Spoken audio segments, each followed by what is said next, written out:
Assalamualaikum, nama saya Kartika. Hamil 8 bulan, mertua saya mengusir saya dari rumah. Dia bilang aku tidak pantas jadi menantunya. Tapi keesokan harinya, 10 mobil mewah datang menjemputku, dan mertua saya pucat saat melihat siapa yang turun. Saya tahu, kalian pasti mikir ini cerita yang dibuat-buat, tapi percayalah, ini nyata. Dan apa yang terjadi pada saya mungkin juga pernah kalian alami. Atau setidaknya, kalian kenal seseorang yang mengalami hal serupa. Nama saya Kartika Lestari. Teman-teman biasa panggil saya Tika. Saat ini saya hamil 8 bulan anak pertama. Seharusnya ini waktu yang paling membahagiakan dalam hidup saya. Seharusnya saya sedang mempersiapkan perlengkapan bayi, menata kamar, dan menunggu dengan penuh sukacita. Tapi kenyataannya, saya bahkan tidak tahu di mana saya akan melahirkan nanti. Tapi mari saya ceritakan dari awal, supaya kalian mengerti bagaimana semuanya bisa sampai seperti ini. Saya menikah dengan Mas Bambang Prasetyo 3 tahun lalu. Pernikahan kami sederhana, hanya di masjid kampung, dengan doa dan berkah dari orang tua. Tidak ada pesta besar, tidak ada gedung mewah, tidak ada live music atau catering mahal. Hanya nasi uduk dan opor ayam untuk tetangga sekitar. Tapi saya bahagia, sangat bahagia. Mas Bambang bekerja sebagai sopir angkot. Gajinya tidak seberapa, tapi cukup untuk kami berdua. Saya sendiri bekerja sebagai admin di kantor konveksi kecil. Gaji saya juga pas-pasan, tapi alhamdulillah bisa membantu Mas Bambang. Kami tinggal di rumah kontrakan sederhana di pinggiran Surabaya. 1 kamar tidur, 1 kamar mandi, dan ruang tamu yang sekaligus jadi ruang makan. Sederhana, tapi kami bahagia. Atau setidaknya, saya pikir kami bahagia. Mas Bambang itu anak bungsu Bu Ratna Wibowo, ibu mertua saya. Beliau punya warung sembako kecil di kampung. Tidak besar, tapi cukup untuk hidup. Bu Ratna orangnya, gimana ya? Tegas. Iya, tegas. Itu kata yang paling sopan bisa saya gunakan. Dari awal menikah, Bu Ratna sudah bilang terus terang, kamu harus tahu anak saya itu emas. Kamu beruntung bisa jadi istrinya. Saya hanya tersenyum waktu itu, mengangguk sopan. Dalam hati, saya pikir itu wajar. Ibu mana yang tidak sayang anaknya? Ibu mana yang tidak menganggap anaknya yang terbaik? Tapi ternyata, yang Bu Ratna maksud bukan hanya sayang biasa. Dia benar-benar menganggap Mas Bambang itu terlalu baik untuk saya. Dan dia tidak pernah ragu menunjukkan itu. Setiap kali ada acara keluarga, saya selalu merasa seperti sedang ujian. Ujian yang tidak pernah saya lulus. Mbak Anissa, kakak ipar saya, selalu datang dengan tas branded terbaru, perhiasan emas yang berkilau, atau baju-baju mahal. Dia menikah dengan pengusaha konveksi. Tidak terlalu besar, tapi cukup untuk membuat Mbak Anissa bisa hidup lebih enak dari saya. Saya tidak iri. Sungguh. Saya senang melihat orang lain bahagia, tapi yang menyakitkan adalah bagaimana Bu Ratna selalu membandingkan kami. Lihat Anissa, baru 3 tahun nikah sudah bisa beli rumah. Kamu masih ngontrak, kata Bu Ratna suatu hari saat kami makan bersama di rumahnya. Saya hanya tersenyum. Alhamdulillah Bu, kami masih berusaha. Doakan kami ya Bu. Doa mah gampang, yang susah itu kerja kerasnya. Bambang itu kerja keras, tapi uangnya kemana? Buat kamu semua kan? Mas Bambang langsung membela. Ma, jangan gitulah, Tika juga kerja kok. Kerja apaan? Admin? Gajinya berapa sih? Cukup buat apa? Mbak Anissa yang duduk di sebelah Bu Ratna hanya tersenyum kecil. Senyum yang membuat saya tahu, dia menikmati situasi ini. Saya tidak pernah mengerti kenapa Mbak Anissa tidak suka saya. Padahal saya tidak pernah berbuat apa-apa padanya. Mungkin karena Mas Bambang terlalu sayang sama saya? Saya tidak tahu. Yang jelas, setiap kali ada kesempatan untuk membuat saya terlihat buruk di depan Bu Ratna, Mbak Anissa tidak pernah melewatkannya. Bu, tadi saya lihat Tika di pasar beli sayur yang sudah layu. Kok gitu sih? Kan nggak bagus buat kesehatan, kata Mbak Anissa suatu hari. Padahal saya tidak pernah beli sayur layu. Saya justru selalu pilih yang segar, walaupun harus jalan lebih jauh ke pasar lain. Atau ada lagi, Bu, kayaknya Tika jarang sholat deh. Saya nggak pernah dengar suara dia dari kamar kalau waktu sholat. Padahal saya selalu sholat, 5 waktu. Tidak pernah saya tinggalkan. Tapi karena kamar kontrakan saya kecil dan kedap suara, Mbak Anissa yang tinggal di rumah sebelah memang tidak akan dengar. Tapi Bu Ratna percaya. Selalu percaya apapun yang Mbak Anissa katakan. Dan saya hanya bisa diam. Membela diri hanya akan membuat saya terlihat seperti melawan. Dan melawan mertua, itu tidak sopan. Itu tidak sesuai dengan ajaran orang tua saya. Jadi saya diam, saya sabar. Saya terus berusaha menjadi menantu yang baik. Tapi ternyata, kesabaran saya diuji lebih keras lagi. Minggu lalu, Ada acara arisan keluarga besar di rumah Bu Ratna. Arisan ini rutin diadakan setiap bulan. Semua anak, menantu, dan cucu berkumpul. Biasanya saya suka acara ini, karena setidaknya saya bisa ketemu dengan ipar-ipar lain yang lebih baik dari Mbak Anissa. Tapi minggu lalu berbeda. Bu Ratna meminta semua orang membawa kado untuk dirinya. Katanya, beliau baru saja ulang tahun. Padahal ulang tahunnya sudah lewat 2 bulan yang lalu, tapi Bu Ratna bilang dia ingin rayakan belakangan. Saya tahu ini hanya alasan. Bu Ratna ingin pamer, ingin lihat siapa yang paling sayang padanya lewat kado yang dibawa. Mbak Anissa datang dengan kalung emas. Berkilau, berat, pasti harganya jutaan rupiah. Ipar yang lain ada yang bawa tas, sepatu branded, atau minimal amplop berisi uang yang cukup tebal. Saya dan Mas Bambang, kami bawa kue nastar buatan saya sendiri. Saya begadang 2 malam untuk bikin kue itu. Saya pilih bahan terbaik yang mampu kami beli. Saya bentuk satu persatu dengan tangan saya sendiri. Saya kemas dengan cantik di toples lucu yang saya hiasi pita. Saya pikir Bu Ratna akan senang. Saya dengar dari Mas Bambang, Bu Ratna paling suka kue nastar buatan sendiri. Lebih suka daripada yang beli di toko. Tapi ternyata saya salah besar. Saat saya serahkan toples kue itu ke Bu Ratna, beliau hanya melirik sekilas. Lalu pandangannya beralih ke kalung emas yang dipakai Mbak Anissa. "Tika, kenapa cuma bawa kue?" tanya Bu Ratna dengan nada yang tidak ramah. "Ini kue kesukaan ibu, Bu. Saya buat sendiri. 2 hari saya buat, Bu. Semoga ibu suka," jawab saya dengan senyum, berharap Bu Ratna akan mengerti usaha saya. "Kue doang, Bu," Mbak Anissa menyela sambil tersenyum meremehkan. "Mending beli di toko kan lebih bagus. Atau kalau mau kasih sesuatu yang berkesan, kasih emas gitu, kayak saya." Bu Ratna mengangguk setuju. "Iya, lihat Anissa. Dia tahu apa yang ibunya suka. Emas itu berkesan, bisa disimpan, bisa dipakai. Kalau kue, habis dimakan, selesai." Dada saya sesak, mata saya mulai panas. Tapi saya tahan. Saya tidak mau nangis di sini, di depan semua orang.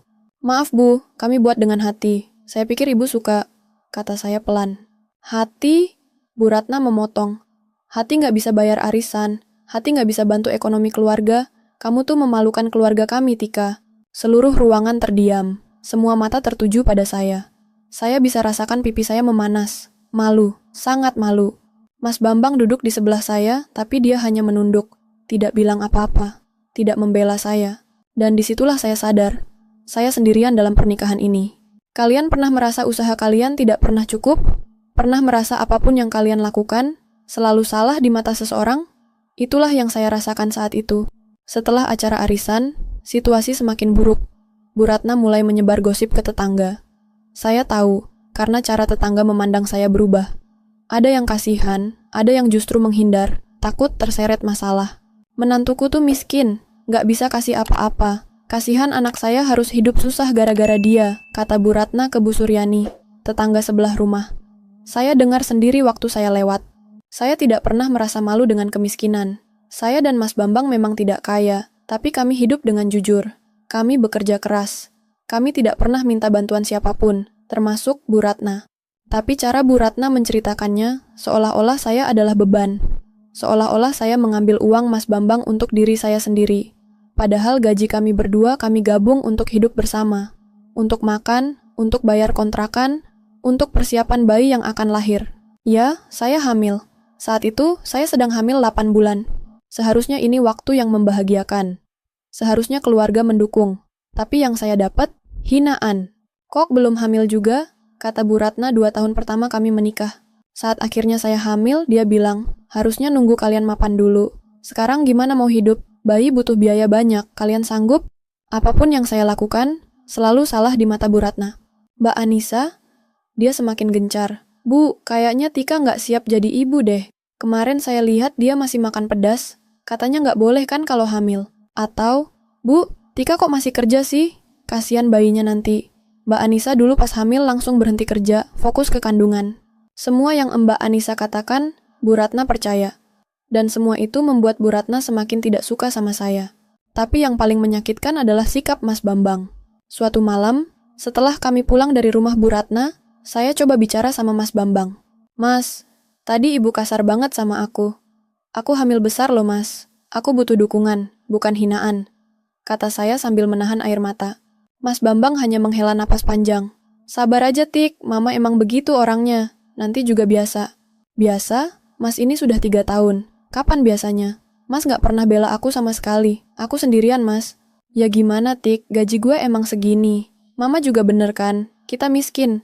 Kita gak bisa kasih apa-apa ke Mama. Kata-kata Mas Bambang seperti ditusukkan ke jantung saya. Jadi dia setuju dengan Bu Ratna? Dia juga menganggap saya beban? Mas, aku juga kerja. Aku juga bantu. Kenapa Mas bilang kayak gitu? Suara saya mulai bergetar. Tika, gue capek. Gue kerja dari pagi sampai malam. Gue gak mau pulang masih harus mikirin masalah kayak gini. Udah, tidur aja. Mas Bambang masuk kamar dan menutup pintu. Saya terdiam di ruang tamu. Perut saya yang besar terasa berat. Kaki saya bengkak. Punggung saya sakit. Tapi yang paling sakit adalah hati saya. Kalian pernah merasa suami kalian tidak melindungi kalian? Pernah merasa sendirian, padahal ada pasangan di samping kalian? Malam itu, saya menangis sendirian di ruang tamu. Tangan saya mengelus perut saya yang besar. Nak, maafin Mama ya. Mama gak bisa kasih kamu kehidupan yang layak. Tapi Mama janji, Mama akan sayang kamu. Mama akan lindungi kamu. Walaupun Mama sendirian, bisik saya sambil terus menangis. 2 minggu setelah kejadian itu, saya pikir situasi sudah sedikit membaik. Bu Ratna tidak menghubungi kami, dan itu justru membuat saya lega. Setidaknya, saya bisa fokus ke kehamilan saya yang sudah memasuki bulan ke-8. Tapi ternyata, ketenangan itu hanya badai sebelum petir. Kamis sore itu, saya baru pulang kerja. Kaki saya bengkak parah. Perut saya terasa berat sekali. Dokter bilang, saya harus istirahat total. Tapi, bagaimana bisa? Kalau saya tidak kerja, kami tidak bisa makan. Gaji Mas Bambang hanya cukup untuk bayar kontrakan dan kebutuhan sehari-hari. Untuk biaya melahirkan nanti, kami masih nabung sedikit-sedikit. Saya baru duduk di kursi ruang tamu, belum sempat ganti baju, saat pintu rumah diketuk keras. Tok, tok, tok. Tika, buka pintunya. Suara Bu Ratna terdengar dari luar. Jantung saya langsung berdebar. Bu Ratna jarang datang ke rumah kami. Kalau dia datang, pasti ada masalah besar. Saya buka pintu dengan susah payah. Bu Ratna masuk tanpa permisi, diikuti Mbak Anissa dan ipar laki-laki saya, Mas Doni, suami Mbak Anissa. Silakan masuk, Bu, kata saya sopan, walaupun mereka sudah masuk duluan. Bu Ratna langsung duduk di kursi tamu. Wajahnya merah, seperti sedang menahan marah. Mbak Anissa duduk di sebelahnya dengan senyum yang membuat saya tidak nyaman. Mas Doni berdiri di dekat pintu, seperti penjaga. Tika, kita perlu bicara, kata Bu Ratna tegas. Iya Bu, ada apa? Tanya saya sambil duduk dengan susah payah. Perut saya benar-benar berat. Bu Ratna mengeluarkan selembar kertas dari tasnya. Kertas yang sudah dilipat rapi. Dia letakkan di meja dengan keras. Kamu harus tanda tangan ini. Saya mengambil kertas itu dengan tangan gemetar. Saya baca pelan-pelan. Surat pernyataan. Isinya menyatakan bahwa saya tidak akan menuntut warisan apapun dari keluarga Mas Bambang. Bahwa anak yang saya kandung tidak berhak atas apapun dari keluarga Bu Ratna. Saya membaca berkali-kali, tidak percaya dengan apa yang saya lihat. Bu, ini apa maksudnya? Tanya saya dengan suara bergetar. Maksudnya jelas. Kamu bukan menantu yang pantas untuk keluarga kami. Kami keluarga sederhana, tapi kami punya harga diri. Kami nggak mau nanti kamu ngaku-ngaku hak atas warisan kami, jawab Bu Ratna dingin. Tapi Bu, saya tidak pernah minta apa-apa dari keluarga Ibu. Saya bahkan tidak pernah terpikirkan soal warisan. Saya hanya ingin hidup damai dengan Mas Bambang, kata saya sambil menahan air mata. Mbak Anissa menyela. Jangan-jangan nanti kamu ngaku-ngaku anak kamu adalah cucu pertama Mama. Padahal anak saya duluan. Saya nggak mau hak anak saya diambil. Mbak, saya tidak akan ambil hak siapapun. Kenapa Mbak berpikir seperti itu tentang saya? Tanya saya dengan suara yang sudah mulai pecah. Ya karena kamu memang orang yang tidak bisa dipercaya. Dari awal kamu nikah sama Bambang, kamu cuma bawa masalah. Nggak bisa kasih apa-apa, malah jadi beban. Bentak Mbak Anissa. Air mata saya sudah tidak bisa tertahan lagi. Saya menangis. Perut saya terasa kencang. Kontraksi palsu. Saya tahu ini tidak baik untuk bayi saya. Bu, tolong. Saya mohon. Saya sedang hamil besar. Saya tidak kuat kalau diperlakukan seperti ini, pinta saya sambil terisak. Tapi Bu Ratna tidak peduli. Dia malah berdiri, mengambil kertas itu dari tangan saya. Kalau kamu nggak mau tanda tangan, keluar dari keluarga kami. Keluar dari rumah ini. Kamu bukan menantu saya. Bu, ini rumah kontrakan saya dan Mas Bambang. Ibu tidak bisa usir saya dari rumah saya sendiri, kata saya dengan sisa keberanian yang saya punya. Bu Ratna tertawa sinis. Rumah kamu? Dengan uang siapa kamu bayar kontrakan ini? Uang Bambang kan? Uang anak saya. Berarti ini rumah keluarga saya. Tapi Bu, gak ada tapi-tapian. Keluar sekarang. Bu Ratna mulai mengambil barang-barang saya. Baju-baju saya dilempar keluar. Perlengkapan bayi yang sudah saya siapkan dengan susah payah dibuang begitu saja ke halaman depan. "Bu, tolong! Jangan begini! Saya hamil 8 bulan!" teriak saya sambil mencoba menghalangi. Tapi Mbak Anissa dan Mas Doni memegang tangan saya. Mereka tidak biarkan saya mendekat. "Lepaskan, tolong! Bayi saya!" saya menjerit. Tetangga mulai keluar rumah. Mereka melihat apa yang terjadi. Tapi tidak ada satupun yang berani membantu. Mereka hanya berdiri, melihat, berbisik-bisik. Bu Ratna terus membuang barang-barang saya. Buku-buku saya, foto-foto, bahkan perlengkapan sholat saya, semua dibuang keluar. "Bu Ratna jangan begini, kasihan Tika lagi hamil." Akhirnya Bu Suryani, tetangga sebelah, mencoba menengahi. "Bu Suryani, ini urusan keluarga saya. Tolong jangan ikut campur," jawab Bu Ratna kasar. Bu Suryani hanya bisa geleng-geleng kepala, lalu masuk ke rumahnya lagi. Saat semua barang saya sudah di luar, Bu Ratna mengusir saya keluar. "Sekarang pergi, jangan pernah kembali lagi." Saya berdiri di halaman rumah sendiri dengan satu tas kecil di tangan. Baju-baju saya berserakan di tanah. Perlengkapan bayi basah karena tadi hujan sedikit. Saya menangis. Perut saya terasa sangat kencang. Saya takut bayiku kenapa-kenapa. Saat itu Mas Bambang datang. Angkotnya berhenti tepat di depan rumah. Dia turun, melihat situasi yang kacau ini. "Ma, apa-apaan ini?" tanya Mas Bambang bingung. "Bambang, Ibu sudah putuskan. Istri kamu ini bukan menantu yang pantas. Ibu suruh dia pergi. Kalau kamu sayang Mama, kamu akan dukung keputusan Mama," kata Bu Ratna tegas. Mas Bambang melihat saya yang menangis, melihat perut saya yang besar, melihat barang-barang kami yang berserakan. Saya menatap matanya, berharap dia akan membela saya kali ini. Berharap dia akan bilang pada Bu Ratna bahwa ini salah, bahwa saya istrinya yang sedang hamil besar, bahwa ini tidak pantas. Tapi Mas Bambang hanya menunduk. "Tik, pulang dulu ke rumah kamu. Nanti kalau Mama udah tenang, aku jemput, aku janji," kata Mas Bambang pelan, tanpa berani menatap mata saya. Hati saya hancur berkeping-keping. "Mas, aku lagi hamil 8 bulan. Aku nggak punya tempat lain. Ini rumah kita, Mas. Tolong," pinta saya dengan air mata yang tidak berhenti. "Tika, please, jangan persulit keadaan. Aku janji aku akan jemput kamu, tapi sekarang kamu harus pergi dulu." Saya tidak percaya. Suami saya, ayah dari bayi yang saya kandung, memilih ibunya daripada istri dan anaknya sendiri. Saya tidak kuat lagi. Saya ambil tas saya dan berjalan pergi dari rumah itu. Dari rumah yang seharusnya menjadi tempat saya aman. Dari keluarga yang seharusnya melindungi saya. Tetangga-tetangga melihat saya berjalan dengan susah payah, perut besar, membawa tas kecil. Tapi tidak ada yang membantu. Mereka hanya bisik-bisik. "Kasihan ya." Tapi Bu Ratna memang galak orangnya. Siapa yang berani melawan? Mudah-mudahan dia aman. Saya berjalan ke jalan besar, lalu naik angkot. Sopir angkot melihat saya dengan kasihan. "Ibu mau kemana? Kok sendirian?" tanya sopir angkot itu. Saya tidak bisa jawab. Saya hanya menangis. Di angkot yang bergoyang-goyang itu, saya pegang perut saya erat-erat. "Nak, maafkan Mama. Mama tidak bisa melindungi kamu. Mama tidak tahu harus kemana. Tapi Mama janji, Mama akan jaga kamu. Apapun yang terjadi, Mama akan jaga kamu," bisik saya sambil terus menangis. Angkot membawa saya ke kosan Dewi, teman saya sejak kuliah. Dewi satu-satunya orang yang saya percaya. Saat saya ketuk pintu kosannya, Dewi langsung kaget melihat keadaan saya. "Ya Allah, Tika, kamu kenapa? Kok nangis? Perutmu besar begitu, kok jalan-jalan sendirian?" tanya Dewi panik sambil membantu saya masuk. Saya tidak bisa bicara. Saya hanya menangis sejadi-jadinya. Menangis untuk semua rasa sakit, semua hinaan, semua ketidakadilan yang saya terima selama 3 tahun ini. Dewi peluk saya erat. "Udah, nangis yang puas." Abis itu cerita ke aku. Apapun yang terjadi, aku ada di sini. Setelah saya agak tenang, saya ceritakan semuanya. Dari awal pernikahan, hinaan Bu Ratna, sikap Mbak Anissa, sampai pengusiran tadi sore.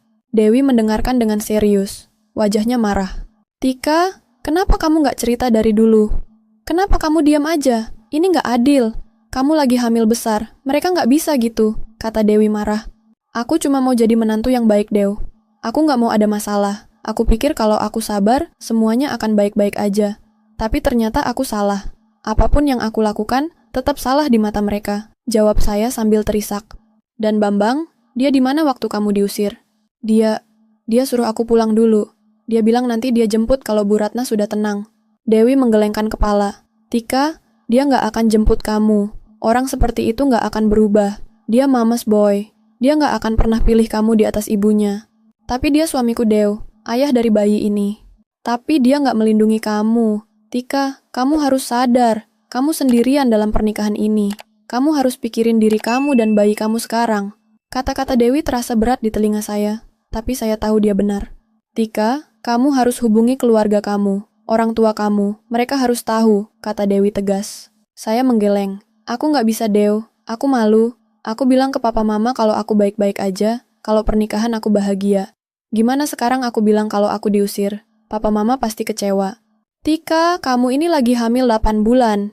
Ini bukan soal malu lagi. Ini soal keselamatan kamu dan bayi kamu. Kamu harus hubungi keluarga kamu, sekarang. Dewi ambil handphone saya dan menekan nomor papa saya. Sebelum saya bisa protes, sambungan sudah tersambung. Tut, tut, tut. Halo?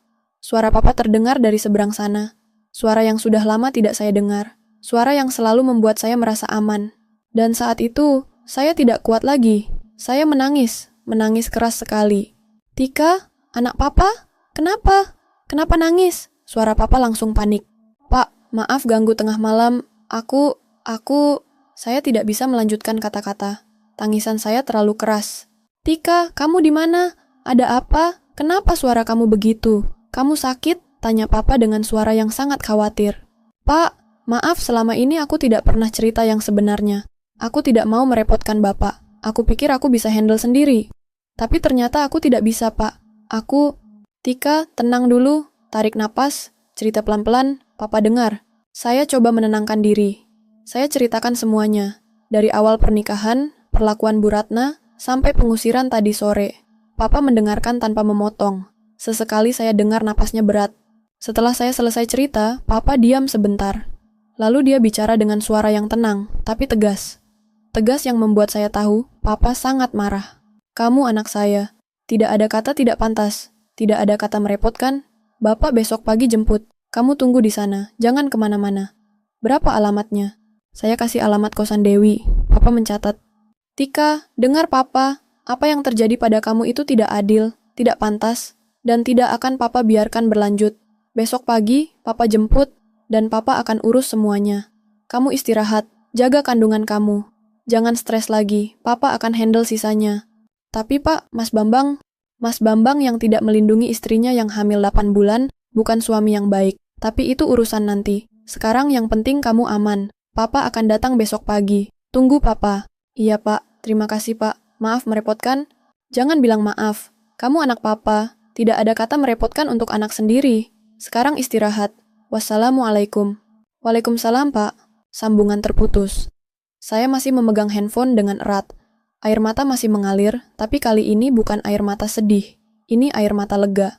Lega karena ada yang peduli. Ada yang akan melindungi saya. Dewi peluk saya.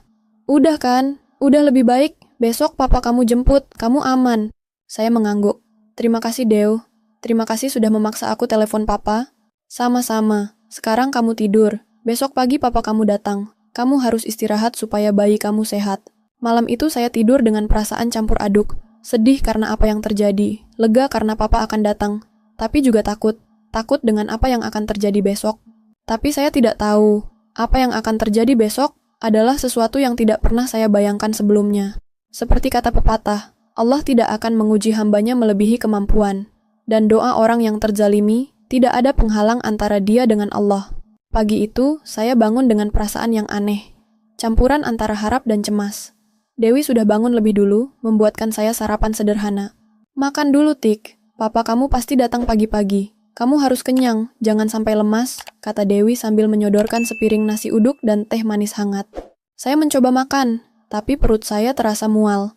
Bukan karena morning sickness, tapi karena gugup. Gugup karena akan bertemu papa setelah sekian lama. Gugup karena tidak tahu apa yang akan terjadi. Selama ini, saya memang jarang pulang ke rumah papa. Bukan karena tidak rindu, tapi karena jarak yang cukup jauh dan kesibukan kerja. Saya juga tidak mau merepotkan papa. Papa sudah tua, saya tidak mau dia khawatir tentang saya. Makanya setiap telepon, saya selalu bilang semuanya baik-baik saja. Tapi semalam, papa tahu semuanya, dan sekarang dia akan datang. Yang membuat saya lebih gugup lagi adalah, saya tidak pernah cerita ke Bu Ratna atau Mas Bambang tentang siapa papa saya sebenarnya. Papa saya, Pak Teguh Kusuma, adalah pengusaha properti. Beliau punya beberapa mall, ruko, dan perumahan di Jawa Timur. Tapi papa orangnya sangat low profile. Dia tidak suka pamer, tidak suka menunjukkan kekayaannya. Bahkan di rumah, papa hidup sangat sederhana. Papa selalu bilang ke saya, "Tika, uang itu bisa hilang kapan saja. Yang tidak akan pernah hilang adalah akhlak dan ilmu. Kamu harus tunjukkan siapa kamu lewat sikap, bukan lewat harta." Karena itu, sejak kecil papa mendidik saya untuk mandiri. Saya kuliah dengan beasiswa dan kerja part-time. Saya tidak pernah minta uang jajan berlebihan. Saya belajar hidup sederhana. Dan saat saya menikah dengan Mas Bambang, saya memilih untuk tidak cerita tentang kekayaan papa. Saya ingin diterima apa adanya. Saya ingin Mas Bambang dan keluarganya mencintai saya karena saya, bukan karena uang papa. Tapi ternyata, keputusan saya itu justru membuat mereka meremehkan saya. Jam 8 pagi, handphone saya berdering. Nomor papa. "Hello, Pak? Tika, papa sudah sampai di depan kosan. Turun ya." Jantung saya berdegup kencang. "Iya, Pak. Saya turun sekarang." Saya pamit dengan Dewi. "Dew, papa sudah datang. Makasih ya udah ngebantu aku." Dewi memeluk saya. "Sama-sama, Tik. Semangat ya. Apapun yang terjadi, kamu pasti kuat. Jangan lupa kabarin aku." Saya mengangguk, lalu turun dengan susah payah. Perut saya yang besar membuat saya harus pegang tembok setiap turun tangga. Saat sampai di depan kosan, saya melihat 10 mobil mewah terparkir di sepanjang jalan.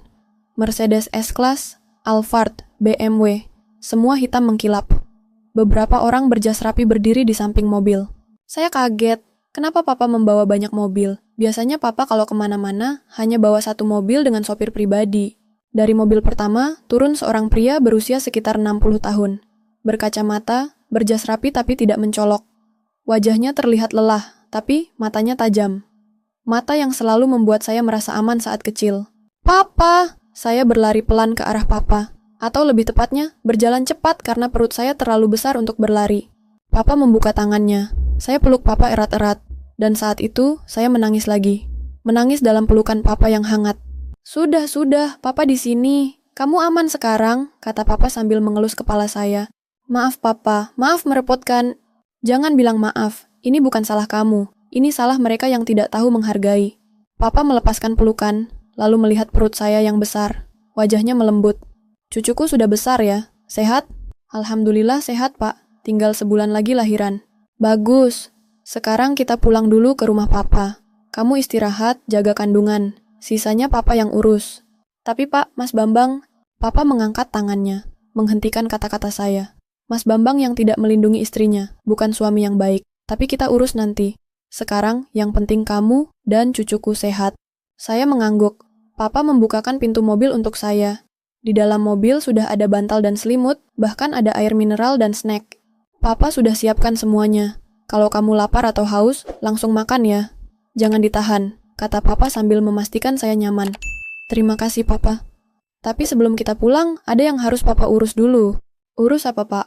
Papa tersenyum. Senyum yang membuat saya tahu, papa punya rencana. "Kamu akan lihat sendiri. Mobil-mobil itu mulai berjalan, tapi bukan ke arah rumah papa, melainkan ke arah kampung tempat saya tinggal dengan Mas Bambang." "Pak, kita mau kemana?" tanya saya bingung. "Ke tempat yang selama 3 tahun jadi rumah kamu. Papa mau ketemu dengan mertua kamu." Hati saya berdegup kencang. "Pak, tidak usah. Saya tidak mau ada masalah." "Tika, ini bukan soal membuat masalah. Ini soal menunjukkan keadilan. Mereka perlu tahu anak siapa yang mereka usir kemarin." Saya diam. Tidak tahu harus bilang apa. Sepanjang perjalanan, saya gugup. Saya tidak tahu apa yang akan terjadi. Saya tahu papa orangnya bijaksana. Papa tidak akan main kasar. Tapi papa juga orang yang tegas kalau menyangkut keadilan. Mobil-mobil itu masuk ke kampung. Warga yang sedang keluar rumah langsung berhenti. Mereka melihat dengan mulut terbuka. 10 mobil mewah masuk kampung yang jalannya sempit dan berbatu. Lihat mobil apa tuh?" "Wah, orang kaya kayaknya. Kok banyak banget mobilnya?" Anak-anak kecil berlarian mengikuti mobil. Ibu-ibu yang sedang cuci baju di depan rumah berhenti dan keluar untuk melihat. Mobil berhenti tepat di depan rumah kontrakan yang kemarin saya tinggali. Rumah yang kemarin saya diusir darinya. Bu Ratna sedang di warungnya. Saya lihat dia sedang melayani pembeli. Mbak Anissa juga ada di sana, sedang duduk sambil main handphone. Papa turun dari mobil.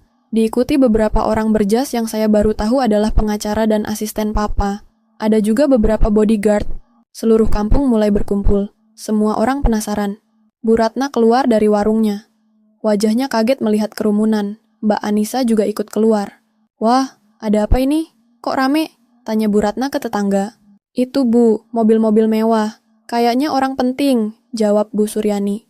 Papa berjalan dengan langkah tenang tapi tegas. Semua orang memberikan jalan. Ada aura wibawa dari Papa yang membuat orang secara otomatis hormat. Papa berhenti di depan Bu Ratna. "Permisi, Ibu Ratna Wibowo?" tanya Papa dengan sopan tapi tegas. Bu Ratna terlihat gugup. Iya Pak, maaf, Bapak siapa ya? Ada yang bisa saya bantu?" "Saya Teguh Kusuma, ayah kandung Kartika Lestari, menantu Ibu." Wajah Bu Ratna dan Mbak Anissa langsung pucat. Tika? Ayahnya Tika?" Bu Ratna tergagap. Semua warga berbisik-bisik. Astaga, ternyata Tika anak orang kaya. Pantesan dia selalu sopan dan rendah hati. Bu Ratna dalam masalah besar ini, Papa melanjutkan dengan suara yang cukup keras, supaya semua orang dengar. "Kemarin sore, anak saya yang sedang hamil 8 bulan, diusir dari rumah ini. Dia menelepon saya tengah malam sambil menangis. Dia bilang, Ibu bilang dia tidak pantas jadi menantu Ibu. Saya ingin tahu, alasan apa yang membuat Ibu mengatakan anak saya tidak pantas?" Bu Ratna gemetar. Tangannya mencari pegangan pada dinding warung. Pak, itu karena mereka memang tidak mampu. Kami juga keluarga sederhana." "Saya tidak bermaksud jahat, hanya..." Papa memotong. "Sederhana, Ibu mengusir menantu yang sedang hamil tua karena dia tidak membawa tas branded ke acara arisan." Bu Ratna tidak bisa menjawab, wajahnya semakin pucat. Saat itu, salah satu pengacara Papa maju, membuka tas dokumen yang dibawanya. "Perkenalkan, saya Jonathan Halim, pengacara pribadi Bapak Teguh Kusuma. Saya ingin sampaikan beberapa informasi penting." Pengacara itu membuka dokumen dan mulai membacakan. Tanah seluas 2 hektar yang mencakup 50 rumah di kampung ini, termasuk warung Ibu Ratna, terdaftar atas nama Teguh Kusuma. Dibeli pada tanggal 15 Maret 2021, 3 tahun yang lalu. Sertifikat tanah ini sudah dibalik nama menjadi atas nama Kartika Lestari sebagai hadiah pernikahan dari ayahnya. Seluruh kampung terdiam. "Apa? Jadi tanah kita ini punya Pak Teguh? Astaga, ternyata Tika pemilik tanah di sini." Bu Ratna hampir jatuh. Mbak Anissa memegang ibunya supaya tidak jatuh. Pengacara melanjutkan. Rumah kontrakan yang ditempati oleh Ibu Kartika dan suaminya selama 3 tahun juga milik Bapak Teguh. Dibeli khusus supaya Ibu Kartika dekat dengan mertua yang katanya menyayanginya. Papa melanjutkan dengan suara yang tetap tenang tapi tegas. "Saya bisa membeli seluruh kampung ini kalau saya mau, Bu. Tapi saya mengajarkan anak saya untuk hidup sederhana, untuk menghargai orang, untuk tidak sombong karena harta. Saya ingin dia bisa diterima apa adanya, bukan karena uang saya. Dan inilah perlakuan yang dia dapatkan." Bu Ratna menangis. "Pak, saya tidak tahu. Saya benar-benar tidak tahu. Kalau saya tahu..." Papa memotong. "Kalau Ibu tahu, Ibu akan baik ke dia. Jadi Ibu hanya baik ke orang kaya? Orang yang tidak punya uang, pantas diusir?" Bu Ratna tidak bisa menjawab. Dia hanya menangis sambil menutup wajahnya. Warga-warga mulai berkomentar dengan suara yang cukup keras. "Pantas saja Tika selalu sopan. Ternyata dia memang berpendidikan. Bu Ratna keterlaluan sih kemarin. Tika hamil 8 bulan diusir gitu." "Iya, saya lihat sendiri kemarin. Kasian banget Tika." Sekarang malu kan Bu Ratna? Mbak Anissa yang tadi pucat, sekarang wajahnya merah. Dia malu besar. Semua orang tahu dia yang paling sering nyinyir ke saya. Saat itu, Mas Bambang datang. Angkotnya berhenti di pinggir jalan karena tidak bisa masuk, jalanan penuh mobil mewah dan orang. Mas Bambang turun dan berlari ke arah kerumunan. Wajahnya syok melihat semua ini. "Apa yang terjadi di sini?" tanya Mas Bambang bingung. Papa menoleh ke arah Mas Bambang. Pandangan Papa sangat tajam. "Mas Bambang kan? Suami Kartika?" Mas Bambang mengangguk gugup. Iya Pak, maaf, Bapak siapa?" "Saya Teguh Kusuma, ayah mertua Anda." Mas Bambang terlihat tidak percaya. Matanya menatap Papa, lalu ke mobil-mobil mewah, lalu ke saya yang duduk di dalam mobil. Tika? Ayahnya Tika?" tanya Mas Bambang dengan suara bergetar. Papa melanjutkan dengan nada yang lebih dingin. "Mas Bambang, saya tidak pernah melarang anak saya menikah dengan Anda. Saya menghormati pilihan dia. Anak saya bisa hidup enak kalau dia mau. Tapi dia memilih hidup sederhana bersama Anda karena cinta. Sebagai suami, Anda punya tanggung jawab melindungi istri Anda. Kemarin, saat istri Anda yang hamil 8 bulan diusir dari rumah, di mana Anda? Kenapa Anda hanya diam? Kenapa Anda tidak melindungi istri dan anak Anda?" Mas Bambang menunduk, wajahnya merah, malu di depan seluruh kampung. Saya tidak tahu harus berbuat apa, Pak. Mama marah. Mama Anda marah? Jadi Anda biarkan istri Anda yang hamil besar diusir. Anda pikir itu pembenaran? Mas Bambang tidak bisa menjawab. Dia hanya berdiri dengan kepala tertunduk. Papa menghela napas. Saya kecewa dengan Anda, Mas Bambang. Sangat kecewa. Lalu Papa menoleh ke arah mobil dan memberi isyarat. Saya turun dari mobil dengan bantuan salah satu asisten Papa. Saat warga melihat saya turun, semua mata tertuju pada saya. Tapi kali ini bukan dengan pandangan meremehkan, melainkan pandangan hormat dan kasihan. Beberapa ibu-ibu bahkan sungkem dari jauh. Maaf ya Mbak Tika, kemarin kami nggak berani bantu. Saya hanya tersenyum lemah. Saya tidak marah ke tetangga. Saya tahu mereka takut ke Bu Ratna. Saya berjalan pelan menuju Papa. Papa merangkul bahu saya dengan lembut. Bu Ratna melihat saya. Wajahnya penuh penyesalan. Dia mencoba mendekat. Tika, maafkan Ibu. Ibu salah. Ibu benar-benar salah, kata Bu Ratna sambil menangis. Saya menarik napas panjang, lalu berbicara dengan suara yang tenang, tapi cukup keras supaya semua orang dengar. Bu, saya tidak pernah menuntut apa-apa dari Ibu. Saya tidak pernah minta warisan. Saya tidak pernah minta diperlakukan istimewa. Saya hanya ingin diterima sebagai menantu, sebagai manusia. Saya memasak untuk keluarga, saya bersihkan rumah, saya hormati Ibu seperti ibu kandung saya sendiri. Tapi Ibu bilang, saya tidak pantas. Ibu bilang, saya memalukan. Ibu usir saya saat saya hamil 8 bulan. Air mata mengalir di pipi saya. Sekarang Ibu tahu siapa saya sebenarnya. Sekarang Ibu tahu papa saya siapa. Tapi apakah itu mengubah siapa saya? Tidak, saya tetap Tika yang sama. Yang berubah hanya sudut pandang Ibu. Ibu baru bisa menghargai saya setelah tahu saya anak orang kaya. Kalau saya benar-benar anak petani miskin seperti yang Ibu pikir, apakah saya pantas diperlakukan seperti itu? Bu Ratna menangis semakin keras. Maafkan Ibu, Tika. Ibu benar-benar menyesal. Mbak Anissa juga menangis, tapi dia tidak berani mendekat. Dia tahu dia yang paling bersalah setelah Bu Ratna. Papa bicara lagi.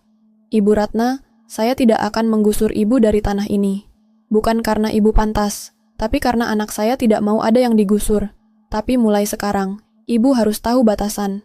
Anak saya adalah ibu dari cucu saya. Dan cucu saya adalah keturunan saya. Ibu tetap nenek dia. Tapi kalau Ibu mau berhubungan dengan cucu Ibu, Ibu harus belajar menghormati ibunya. Bu Ratna mengangguk berkali-kali sambil terus menangis. Papa menoleh ke Mas Bambang. Mas Bambang, saya ambil anak saya dulu. Dia perlu istirahat. Dia hamil besar dan tidak boleh stres. Kalau Anda mau membuktikan Anda pantas jadi suami dan ayah, tunjukkan dengan perbuatan. Datang ke rumah saya, tapi jangan berharap saya akan menyambut Anda dengan senang hati. Mas Bambang mengangguk pelan, wajahnya penuh penyesalan. Papa membawa saya kembali ke mobil. Sebelum masuk, saya menoleh ke Bu Ratna sekali lagi. Bu, saya sudah memaafkan Ibu. Tapi maaf tidak berarti lupa. Saya akan ingat ini selamanya. Kami masuk ke mobil dan pergi dari kampung itu. Sepanjang jalan pulang, saya hanya melihat keluar jendela dengan perasaan kosong. Papa, saya tidak tahu harus merasa apa. Senang, sedih, lega, semua campur aduk, kata saya pelan. Papa memegang tangan saya. Kamu boleh merasa apapun yang kamu rasa, nak. Yang penting, sekarang kamu aman. Kamu dan cucuku aman. Sisanya kita pikir nanti. Papa marah sama saya karena tidak cerita dari awal.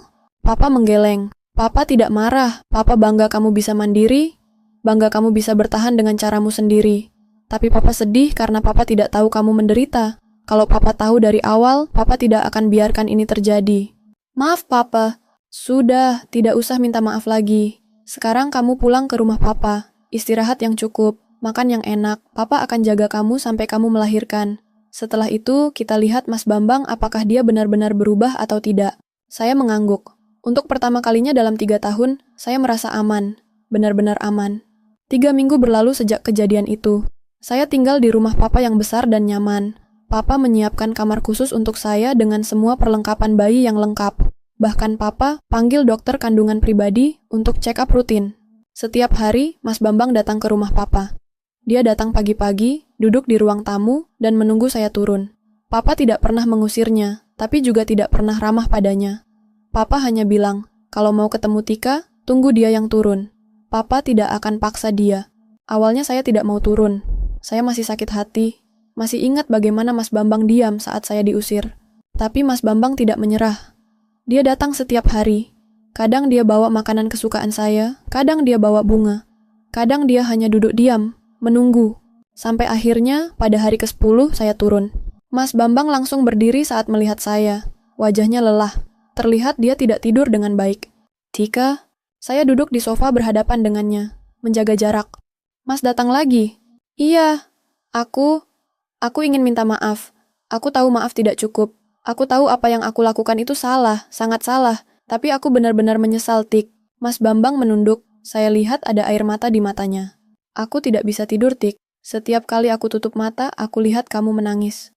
Aku lihat kamu berjalan sendirian dengan perut besar.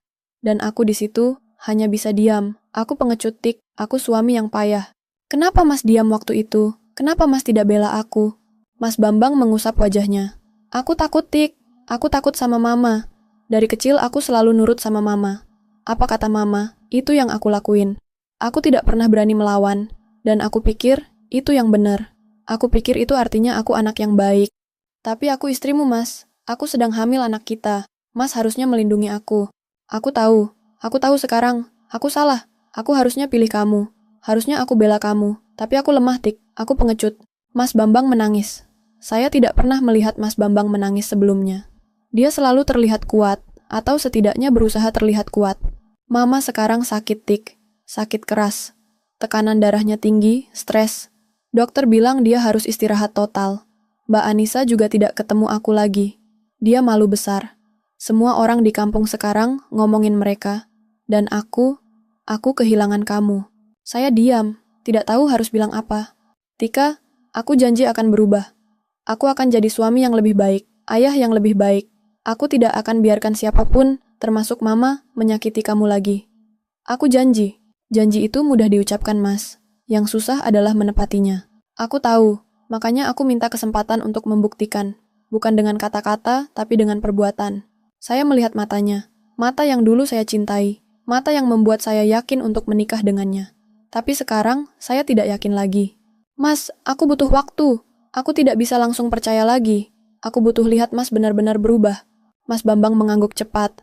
Aku mengerti. Aku akan terus datang. Aku akan tunjukkan aku serius. Dan dia menepati janjinya. Setiap hari dia datang. Kadang dia membantu tukang kebun papa. Kadang dia mencuci mobil papa tanpa diminta. Kadang dia hanya duduk di taman, membaca buku tentang cara jadi ayah yang baik. Papa melihat usaha Mas Bambang. Suatu hari papa bilang ke saya, "Nak, papa tidak akan paksa kamu untuk maafin dia. Tapi papa lihat dia berusaha. Keputusannya ada di kamu." 2 minggu setelah saya tinggal di rumah papa, saya melahirkan. Proses melahirkan normal, alhamdulillah, lancar. Bayinya perempuan, sehat, berat 3,2 kilo.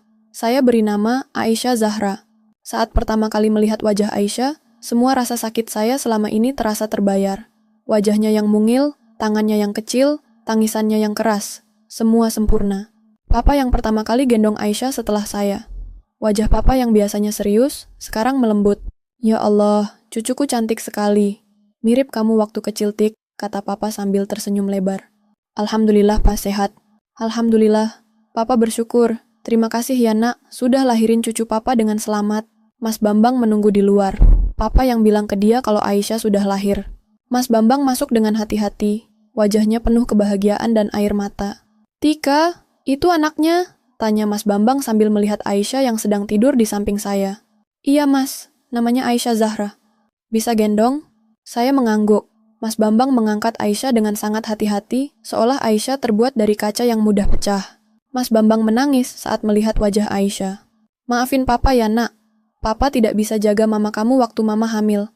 Tapi Papa janji, mulai sekarang Papa akan jaga kamu dan mama. Apapun yang terjadi. Melihat Mas Bambang menangis sambil gendong Aisyah, hati saya sedikit luluh. Mungkin dia memang benar-benar menyesal. Mungkin dia memang akan berubah. Tapi saya tetap tidak mau terburu-buru. Saya butuh lihat konsistensinya. 3 hari setelah melahirkan, Bu Ratna datang ke rumah Papa. Dia datang dengan Mbak Anissa. Papa yang terima mereka di ruang tamu. Saya tidak mau turun awalnya. Tapi Papa bilang, "Nak, mereka tetap nenek dan tante Aisyah. Terserah kamu mau ketemu atau tidak. Tapi kalau kamu mau mereka bisa kenal Aisyah, kamu harus kasih kesempatan." Akhirnya saya turun dengan Aisyah di gendongan. Bu Ratna dan Mbak Anissa langsung berdiri saat melihat saya. Wajah mereka penuh penyesalan. Tika? Bu Ratna langsung menangis. Saya duduk di sofa, tidak bilang apa-apa. Bu Ratna berjalan pelan mendekati saya. Dia berlutut di depan saya. Sungkem. Tika, Ibu minta maaf. Maafkan Ibu. Ibu salah besar. Ibu tidak pantas jadi mertua. Ibu tidak pantas jadi nenek. Mbak Anissa juga ikut berlutut. Tika, Mbak juga minta maaf. Mbak jahat sama kamu. Mbak iri sama kamu. Maafin Mbak. Saya melihat mereka berdua berlutut di depan saya. Menangis. Menyesal. Hati saya campur aduk. Marah, sakit, tapi juga kasihan. Bu, Mbak, bangkit dulu. Jangan berlutut. Tidak, Tik. Tidak akan ibu bangkit kalau kamu belum maafin ibu, kata Bu Ratna tegas. Kalian mau lihat Aisyah? Tanya saya. Bu Ratna dan Mbak Anissa mengangguk sambil menghapus air mata. Saya tunjukkan Aisyah yang sedang tidur. Wajahnya yang mungil, pipinya yang cabi. Ya Allah, cantik sekali. Mirip kamu, Tik, kata Bu Ratna sambil menangis lagi. Boleh ibu gendong? Saya diam sebentar, lalu mengangguk. Bu Ratna mengangkat Aisyah dengan sangat hati-hati. Dia peluk Aisyah sambil menangis. Cucu nenek, maafin nenek ya nak. Nenek jahat sama mama kamu. Nenek menyesal. Mbak Anissa juga menangis. Tika, Mbak benar-benar menyesal. Mbak tidak tahu kenapa Mbak bisa sejahat itu sama kamu. Mungkin karena Mbak iri. Iri karena Bambang sayang banget sama kamu. Iri karena kamu baik hati. Iri karena kamu lebih baik dari Mbak. Maafin Mbak. Saya menghela napas panjang. Bu, Mbak, saya sudah maafin kalian. Tapi maaf tidak berarti lupa. Saya akan ingat apa yang terjadi. Tapi saya tidak akan dendam. Saya tidak akan balas. Karena itu bukan ajaran agama saya. Bu Ratna dan Mbak Anissa mengangguk sambil terus menangis. Kalian tetap nenek dan tante Aisyah. Tapi kalau kalian mau dekat sama Aisyah, kalian harus hormati saya sebagai ibunya. Mengerti? Iya, Tik. Ibu janji. Ibu akan hormati kamu. Ibu tidak akan ulangi kesalahan yang sama, kata Bu Ratna. Mbak juga janji, Tik. Mbak tidak akan nyinyir lagi. Mbak akan dukung kamu, kata Mbak Anissa. Papa yang sedari tadi duduk diam, akhirnya bicara. Ibu Ratna, Mbak Anissa, Papa terima kalian di sini karena Tika yang mengizinkan. Tapi Papa ingatkan, kalau kalian ulangi kesalahan yang sama, Papa tidak akan segan-segan untuk bertindak.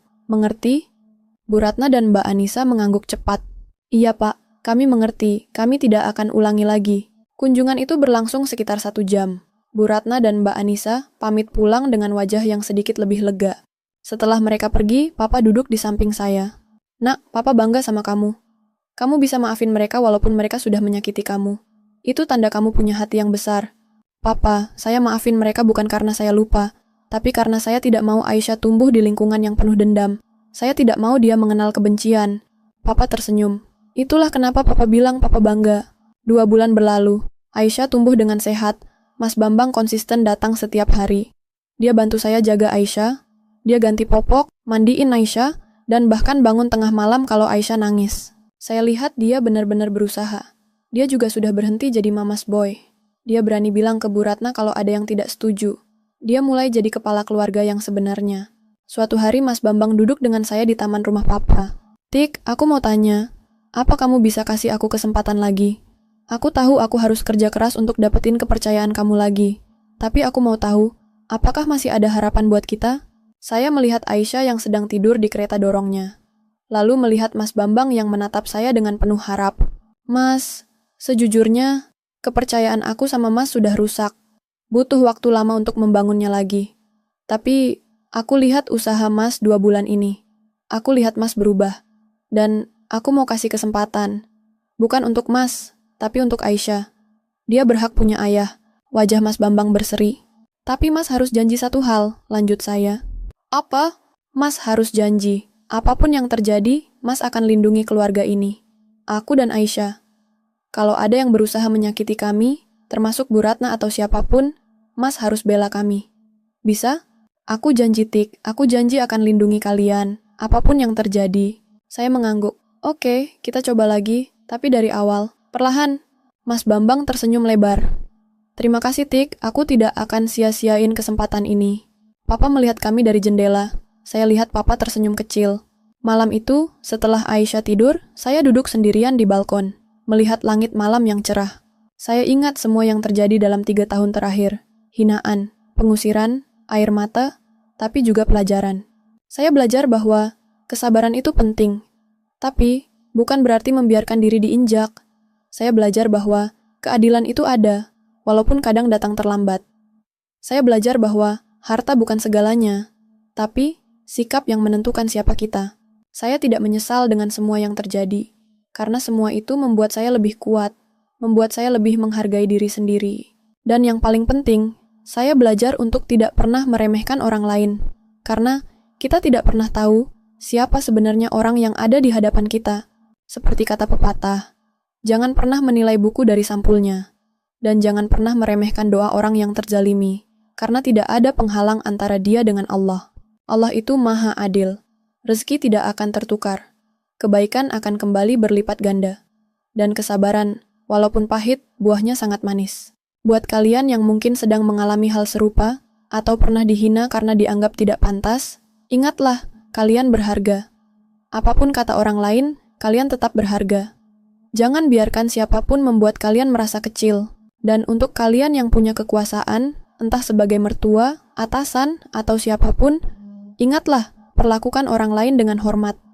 Bukan karena status sosial mereka, tapi karena mereka manusia. Karena suatu hari, mungkin kalian akan terkejut mengetahui siapa sebenarnya orang yang kalian remehkan.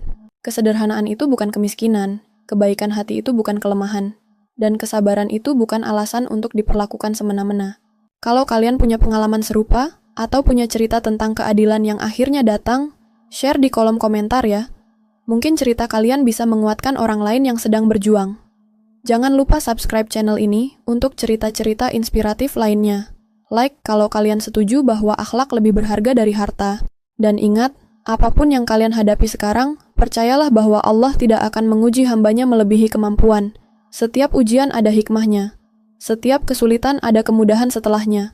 Sabar itu indah, dan kesabaran akan dibalas dengan cara yang tidak pernah kita sangka. Wassalamualaikum warahmatullahi wabarakatuh. Assalamualaikum, nama saya Kartika.